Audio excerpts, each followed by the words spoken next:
열심히 노력을 했는데 야, 이 노력 결과가 시원찮아, 만족스럽지가 않아.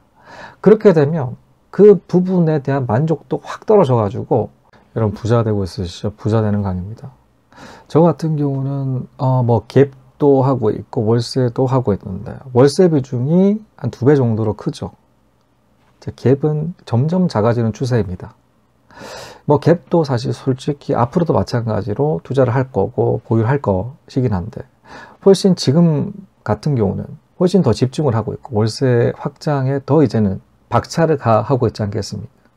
굉장히 뭐 2023년, 2024년 같은 경우는 한 달에 뭐 3개를 매수할 정도로 굉장히 화끈하게 늘렸던 시기 2023년이 있습니다. 얼마 전 1월달 같은 경우 세 채 한꺼번에 또 매수했기도 하고, 월세 물건 수익률 뭐 25% 이상 여전하게 가능한 물건 많다라는 것들 실제로 증명드리고 있죠. 그렇게 월세 쪽에 조금 더 포커스 맞추고 있는 이유는 사실 솔직히 더 재미있기 때문입니다. 왜 재밌냐면 말씀드렸던 월세 수익률이 높기 때문이죠. 저는 투자한다라고 했었을 때 한 25% 이상을 목표로 합니다. 예전에는 한 15% 또는 10% 중반 정도, 왔다 초중반 왔다 갔다 해서 투자를 했던 것도 사실입니다. 솔직히 2023년 그때부터 시작을 해가 지금까지 뭐 25채 정도 월세 투자했죠. 그러면서 이제 80여 채가 된 건데, 근데 그 당시 처음 이제 막 본격적으로 스타트 딱 끊었을 때 같은 경우는 한 10% 한 중반, 좀 약간 당황했어요. 그래도 그 이상은 나올 거라고 예상을 했는데 비슷하게 나오니까 15%예요. 사실 그 목표로 해서 들어갔긴 한데 조금 더 생각을 했긴 했지만, 그래도 그때 딱 타이트하게 처음 같은 경우 그러했는데, 두 번째 같은 계속적으로 수익률이 늘어납니다.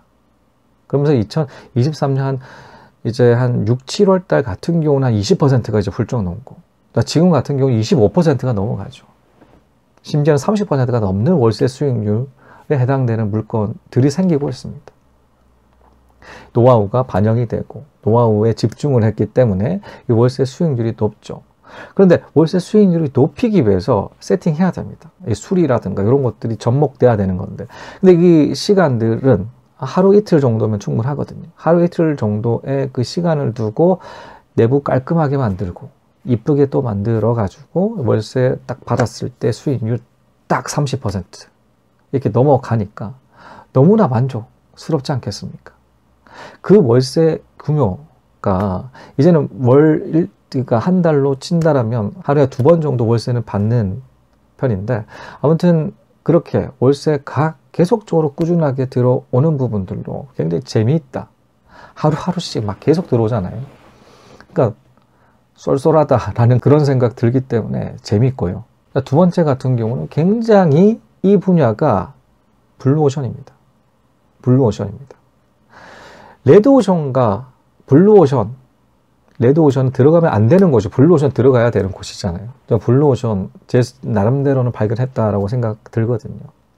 경쟁자가 일단은 월세 투자의 경쟁자, 여러분 주변에 보십시오.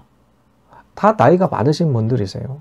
월세 투자 전부 다 나이가 많으신 분들입니다. 돈 있는 그런 분들 위주로 해가지고 그렇게 월세 투자하지 않겠습니까? 돈 있는 사람들이 나이 적은 사람에 비해서 많은 사람들이 훨씬 더 비중적으로 많겠죠. 갭보다 훨씬 월세 투자 같은 경우 비용적으로 많이 들어갑니다. 근데 이거를 조금 역으로 생각하면 훨씬 덜 들어가게 하는 방법들도 많은데, 아무튼 일반적인 방식 같은 게 갭이 훨씬 작죠. 투자금리. 그러다 보니까 갭으로 이제 투자하시는 젊은 분들이 많으시지만 월세 분야 같은 경우는 잘 없어요. 경쟁자가 70에서 90대 분들이십니다. 제 경쟁자는. 경쟁이 안 되죠. 제가 훨씬 더 이제 월세 높게 받는 이유가 사실 이런 블루오션이기 때문에 굉장히 재미있죠. 그러니까 열심히 노력을 했는데 야, 이 노력 결과가 시원찮아, 만족스럽지가 않아. 그렇게 되면 그 부분에 대한 만족도 확 떨어져 가지고 더 이상 계속 하고자 하는 그 동력 그냥 사라질 수도 있는 부분입니다. 그런데 어떤가요? 재밌잖아요. 앞선 말씀처럼 꾸미고 경쟁자 이렇게 되다 보니까 경쟁이 안 되는 부분들로 이제 수익률이랑 재미를 동시에 가지게 된다라는 블루오션이기 때문에. 세 번째 같은 경우는 굉장히 안정적으로 느껴집니다. 따박따박 들어오지 않겠습니까? 그런데 이 따박따박 들어오는 그 기준이 있습니다. 그 요건이 있죠. 사실 솔직히 이 월세 처음 받는 그 시기 같은 경우는 이 노하우가 현저하게 떨어지죠. 노하우 없죠. 이 세입자 관리의 노하우라든가 연체했을 때의 반응이나 이런 것들이 좀 무지할 수밖에 없습니다. 저 역시도 마찬가지 겪어왔던 그 과정이죠. 그러다 보니 세입자 역시도 마찬가지 이분이 만만한 상대인지 아닌지에 대해서 바로 캐치하지 않겠습니까? 계약을 하는 그 과정에서라거나 아니면 연체를 했을 때의 반응이라든가 이런 것들을 본다 이거죠. 보고 난 다음에 이분 그런 부분들로 해서 연체하시는 분들이 수두룩 빽빽합니다. 저는 너무 많이 당해가지고 이거 진짜 내가 이거 깨치지 않고서는 끌려다니겠다. 계속적으로 끌려다니겠다. 사실 괜찮은 세입자만 받는다라고 했을 때 얼마나 좋습니까? 그게 채수가 몇 채가 안 된다라고 하면 괜찮은 세입자들만 받을 수도 있다라고 생각합니다. 그렇잖아요. 만날 확률적인 부분들이 훨씬 덜하죠. 그래서 100채 가지고 있는 사람이 악성 연체자를 만날 확률과 2채 보유한 사람이 악성 연체자를 만날 그런 확률들은 확률적인 부분에 있어서는 훨씬 더 크잖아요. 그러다 보니까 채수가 작게 되게 되면 그냥 뭐 대충 받아도 된다라고 생각하시는 분들이 있으세요. 운 좋게 계속적으로 좋은 세입자들만 받으셨던 분이 그러하죠. 그러다 보니까 늘 이렇게 기대해야 됩니다. 좋은 세입자 만났으면 하는 그 기대감이 있죠. 근데 딱 한 번 악성 연체자 딱 한 번 맞는다라고 하면 어떤 감정을 느끼냐, 더 이상 월세 못 받겠다라고 생각 바로 바뀌시는 분들 굉장히 많으십니다. 진짜 제가 예전에 2023년 숫자 엄청나게 매수 많이 했지 않겠습니까? 그때 계속 막 공인중개사 막 연락하고 이렇게 했는데 괜찮은 물건 나왔는데 그러면서 전제를 답니다. 싼 이유가 이러하다. 세입자가 지금 거의 이제 보증금 다 까먹었다. 그래서 본인이 이제 빼야 된다.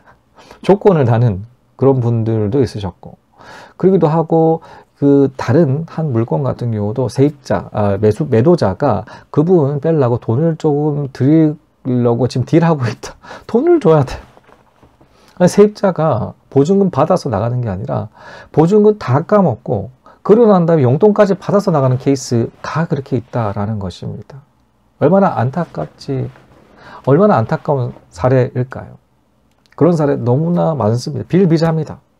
노하우 없으면 그렇게 되는 건데, 저 같은 경우는 그런 노하우가 가득하다 보니 따박따박 받게 되죠. 굉장히 안정적인 거 플러스, 그러다 보니까 이 고정적으로 흘러 들어오는 정기적인 이런 그 현금 흐름을 바탕으로 또 이제 복리로서 계속적으로 투자가 가능해진다라는 거죠.